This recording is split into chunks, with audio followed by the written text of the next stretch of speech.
Right, okay, so before you poo-poo all my ideas because you're a poo-pooer, do not forget what has already happened in 2022. Like, imagine I told you a year ago, Stone Cold Steve Austin is going to come back and main event WrestleMania and take on Kevin Owens. You would have gone, you're such a bold asshole. But it did happen, and Vince McMahon left WWE, Cody Rhodes went back to WWE as well. It has been a crazy roller coaster.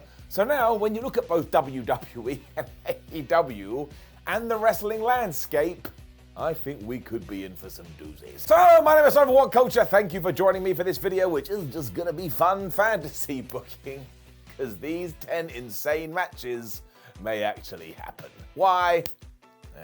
Here's why.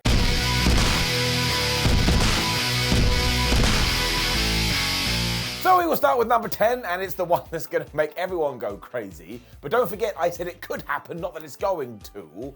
But in the world of World Wrestling Entertainment, you could potentially get Cody Rhodes taking on CM Punk. So of course the big chatter right now is whether or not Punk is done with wrestling or if he does want to return.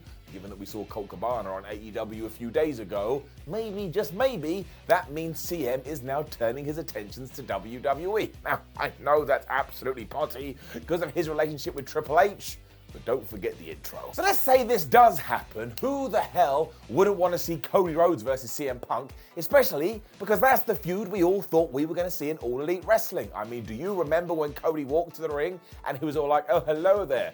I'm going to cut a promo that somebody says that I shouldn't cut right now and I should wait, but I am going to do it because I'm not sure when I'm going to be able to. And if the answer turns out to be 2023 when he's taken on CM Punk, my word. And can you imagine the fourth wall breaking they would do? It would absolutely shatter the internet, and I tell you this. Do I want to see it? Of course I do. I don't really know what's going on behind the scenes. I'm just a fan.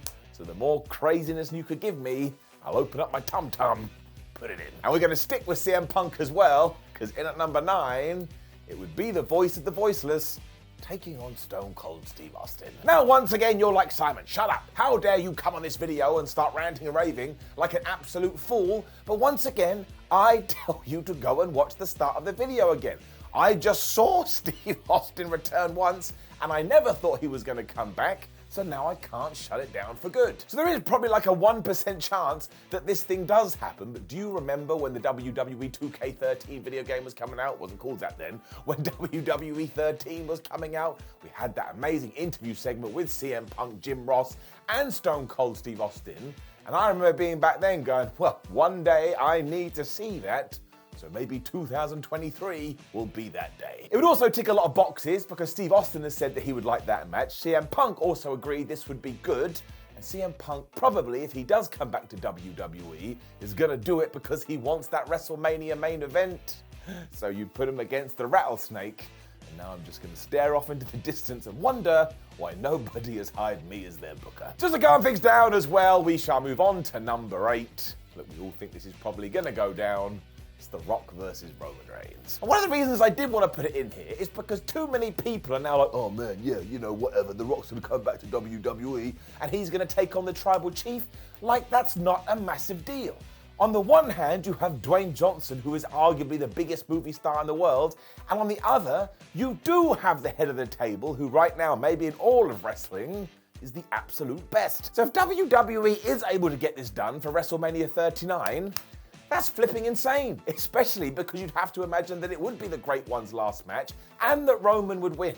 And if Roman beats the most electric man in sports entertainment, no, I've screwed it up with my own catchphrase. But the point is, if Roman Reigns is able to beat Rocky, holy crap, he's going to reach a whole new level and probably kill Jey Uso. So I don't think we should get all complacent with this one. It would be a terrific match, and I hope it's gonna go down. Which is totally different for number 7, because I never thought these words would come out of my mouth. Because in 2023, given how the cards have fallen, we may actually see Jeff Jarrett versus Sting. I mean, you have to imagine they're at least going to do a tag team match, because as of me talking to you, we just saw Double J pop up on AEW Dynamite. He hit Darby Allin with a guitar, and the whole time he was just going, Sting, Sting, I hate Sting, where is Sting? He also, I presume, paid off Cole Carter to dress up like the Icon, so the Stinger is gonna be pretty mad.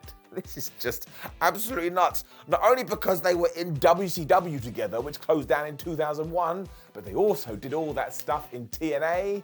I don't understand how this is still going on. I mean, that's not to say that it can't be good. Maybe it would be Darby Allin and Sting taking on Jeff Jarrett and Jay Lethal, and there is something fun to that. It just makes me raise my eyebrow, because we ain't in Toto anymore, Kansas. Let's try and think a little bit more outside the box for number 6, though, because you may have seen that Shinsuke Nakamura got greenlit to do a Noah match recently. So who the hell knows what that means for the future? He is going to be taking on the Great Muta, which makes perfect sense because the Great Muta is about to retire.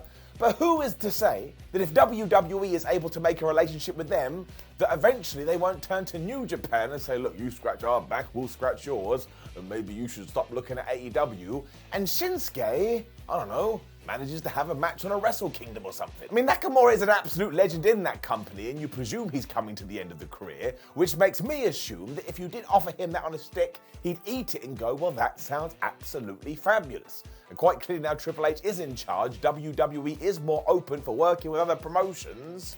So once again, a tiny piece of me thinks this actually could happen. I mean, most of my body says it's not going to ever go down because it's absolutely ridiculous. But can I say for sure? No. Let's get back onto the ones, though, that probably do have a higher success rate. Because in at number 5, it is Brock Lesnar versus Gunther. Because I just need to see it. I just do. Not only do I need the big men slapping man meat stuff, but you have two guys whose whole philosophy of wrestling is, well, I'm just going to hit you as hard as possible. And the other one is like, yeah, cool, I'm going to throw you as hard as possible. I mean, do you not want to see Brock take one of Gunther's chops? I know that I do, and I genuinely think this could be the best match ever. I don't see why you don't do it. I mean, Gunther is the Intercontinental Champion right now, but he will lose that eventually. Lesnar seems to just be going from feud to feud. I'll come up here, I'll do there, then you won't see me for a while. And you're going to run out of names eventually, so why the flub wouldn't you give Gunther a go? I will guarantee you, that's right, I'm going to guarantee that it would be super entertaining. Don't forget, that's the whole point of wrestling. And we shall keep the more obvious ones going, because in at number 4 is the Usos taking on Kevin Owens and Sami Zayn. And the reason I put this in the insane match bracket nowadays is because how good Sami Zayn and the Bloodline have been doing on SmackDown. And if we are going to get this match, it means eventually you're going to get the implosion of Roman Reigns and the Usos and Solo and Sami Zayn. That's going to make you cry water out of your eyes, because it's going to be the saddest thing ever, which means Kevin Owens is going to return, he's going to save his old friends, they're going to reunite, and then Sami Zayn and Kevin Owens are going to take on Jimmy and Jay and probably win the tag team championships. And listen how excited I'm getting. It's the whole point. So this kind of ties into the whole Roman Reigns versus The Rock thing. I don't want to get all down on the things we're probably going to get, especially when they're as good as this. I mean, this whole storyline has just been bubbling and bubbling and bubbling, and when it does go, I think it's probably going to be the best one of the year. Right, enough of that, we are going back to the speculative stuff, because in at number 3, I'm going to say that in 2023, we could get Rhea Ripley versus Nia Jax. Now, by the time you see this video, the OC may have already revealed who their woman is going to be to take on Rhea. But I was sitting around the other day going, well, I kind of feel like Nia Jax and Triple H must have had a decent relationship. I mean, this is based on absolutely nothing.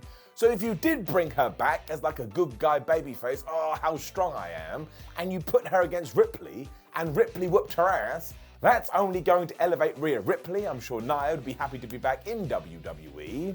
So look how many boxes we've just ticked. I mean, in terms of AJ Styles' group, I'm sure this will probably go to Raquel Rodriguez. But look, we've got to do something next year. We've got to do something in 2023.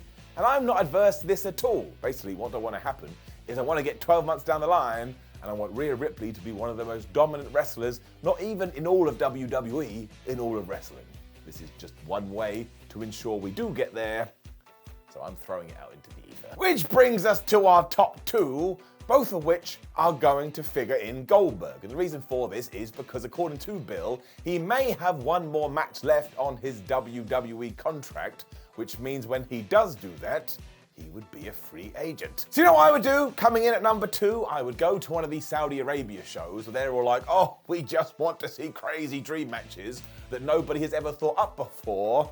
I would do Goldberg versus, that's right, you've guessed it, CM Punk. I mean, I don't even know how that would work, but the whole reason I wanted to talk about it is because we do exist in a reality right now where it could happen. And I tell you, 12 months ago, that wasn't on the cards, and it wasn't on my watch, and also money talks. And if you give Goldberg $5 million and you give CM Punk $5 million, which isn't even going to be WWE's money, it's going to be Saudi Arabia's, do you think they're going to go, nah, I don't want to do it? They definitely would. I don't even know who wins that, because Bill's going to be like, I can't lose to CM Punk, and CM Punk is like, well, I don't want to lose to Goldberg.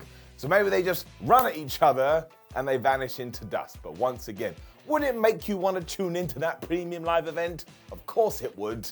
Once again, that's the whole point. Which brings me on to number one, where I do go and grab my dad Goldberg again, and I say to you this: do you know the one match I want him to have in AEW? That's right, it's against Wardlow. I'm not saying that because Wardlow has been booked a little bit like Goldberg in AEW. I am saying that because as of late, sure, the momentum that Wardlow once had has kind of calmed down a little bit, but you can always start that up again. And I think a terrific way to cement him as a main eventer forever is to bring in Bill Goldberg, one of the most intense and legendary big wrestlers ever, and have Wardlow beat him. I mean, can you imagine if he powerbombed that guy and got the 1, 2, 3? We'd all lose our damn minds. It would also probably be the final match of Goldberg's career, and you always want to give that rub to somebody important. So I thought about it, and I thought about it, and I thought about it, and genuinely, the number one guy I could come up with was Wardlow. So someone should try and make this happen. I mean, it's not that easy. Thankfully, my job is just to talk about it. What I absolutely do love, though, is that when we do get to the end of this year, again, I do believe Goldberg can go sign for whoever he wants, which means in 2023, this just got a little bit more likely of happening. I'm keeping everything crossed. Now, please do leave a comment below and let me know insane matches that you think may happen. Now, you can't just make it up. You can't say, oh, I want to see CM Punk versus Kenny Omega, because, of course, for obvious reasons, it's probably not going to happen. There must be logic. Otherwise, go crazy. Then like the video, share the video, and subscribe. Head over to whatculture.com where you can read yourself some articles. Come follow us on social media. We've got a lot of videos. I think you should watch one. My name is Simon for What Culture. Thank you again for joining me on a wonderful, magical wrestling journey. And now we have got here, I'm going to say the likelihood of any of those matches I just mentioned happening is like 1.2%. But it still means I'm saying there's a chance.